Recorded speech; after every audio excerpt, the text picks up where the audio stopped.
Hi, my name's Cheryl, and what can you expect after you leave someone with a high conflict personality?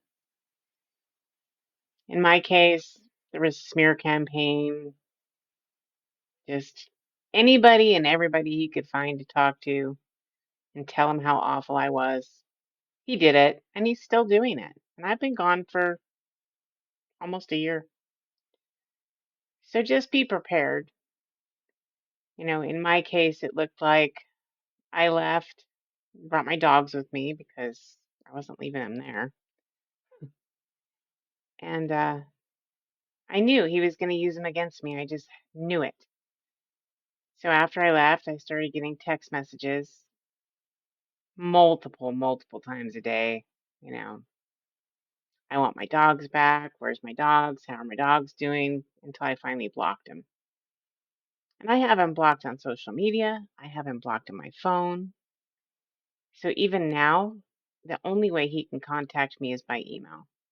And he finally stopped doing that because he doesn't get the reaction. And that's really what you need to be prepared for. They Everything they do is to elicit the worst reaction they can get, just so they can show everybody how awful you are. 'Cause, my God, look how unhinged they are. Well, they're not going to tell them what caused that. You know, my ex has called my dad to bitch about me. We live in a very small town. I've had people that I barely know asking me about what's going on because they're hearing from people that I have no clue who they are about how awful I am. And I just said, yeah, well, I kind of expected that. So it's just something to be prepared for. I've had my kids used against me. Our oldest son got married right after I left.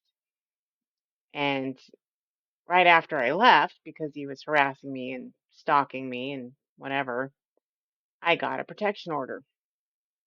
So, since the protection order was in place, my son called me and he says, well, he goes, we just think it's a good idea that you don't come to the wedding. Oh, really? Yeah. You and dad can't be in the same place at the same time, so we just think neither one of you should be there. Okay. And that's where it got left.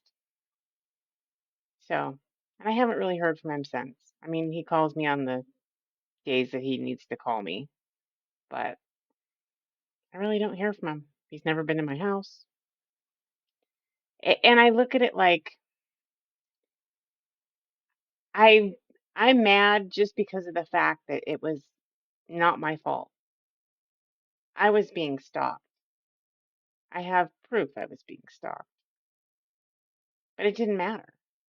I'm the one that got punished for his bad behavior.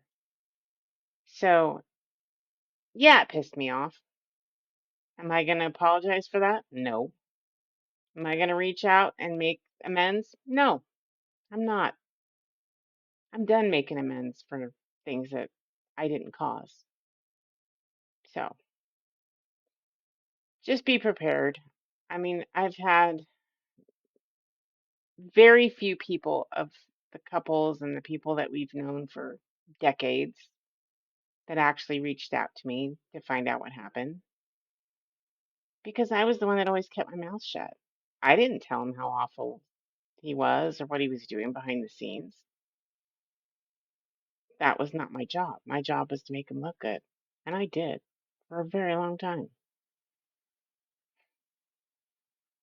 But all it did was make it look like, oh, this poor disabled man, his wife left him after 34 years for no reason. She just up and left.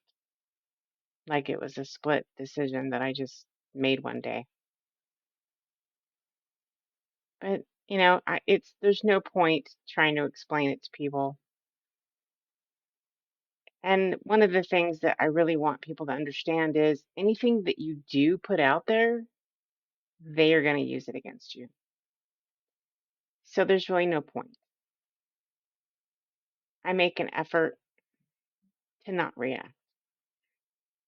When I found out about him talking about me in town and someone that I didn't even never met was asking about me because of it, I just put a post out saying, some people should keep their mouths shut because I can combat their lies with the truth. And I really don't think they want me to start doing that. But you have to remain calm and collected because when you come unhinged, all they're going to do is show everybody how unhinged you are and see, that's what I put up with for all those years. So just be prepared. Be prepared for the people you really don't expect to believe the lies. Just be prepared for that.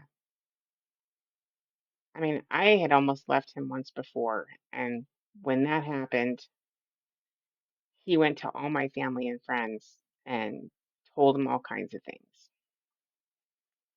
And I got convinced that, I really should try and keep it together, blah, blah, blah.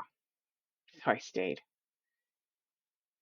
So this time, before I left, we had a family gathering on my side of the family. So I went and I told him, "You're not going."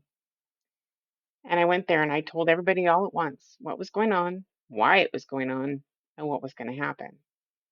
Because I knew these are all the people that he's going to be reaching out to. He still calls my dad. So just be prepared. It's just what they do because they can't be the problem. You have to be the problem. Which I'm sure is why he was stalking me because I had to have someone on the side because why else would I leave? Well, there was nothing to see, so it didn't go so well for him. But now I'm a year out almost. And today's 4th of July. And all I can say is, thank God I'm out. Thank God I'm done with that. And I think the one good thing about me staying so long was I could care less what he does, what he says. If I see him, he's just another person on the street. So, whatever happens to him, it's karma. And he's had a lot of karma since I left. And I just sit back and giggle and I don't say anything because there's no point. But I do enjoy it. And it is fun to see. So I just wanted to put it out there so people kind of know what to expect because it doesn't end when you leave. Sometimes it just starts when you leave. They become a lot more open about their feelings towards you to everybody. So if you have to combat, whatever they said, just be prepared for that. And the more proof you have, the better. I have plenty of proof. Am I going around showing everybody? No. But if I go to court, you're damn right it's coming out. So, happy Independence Day.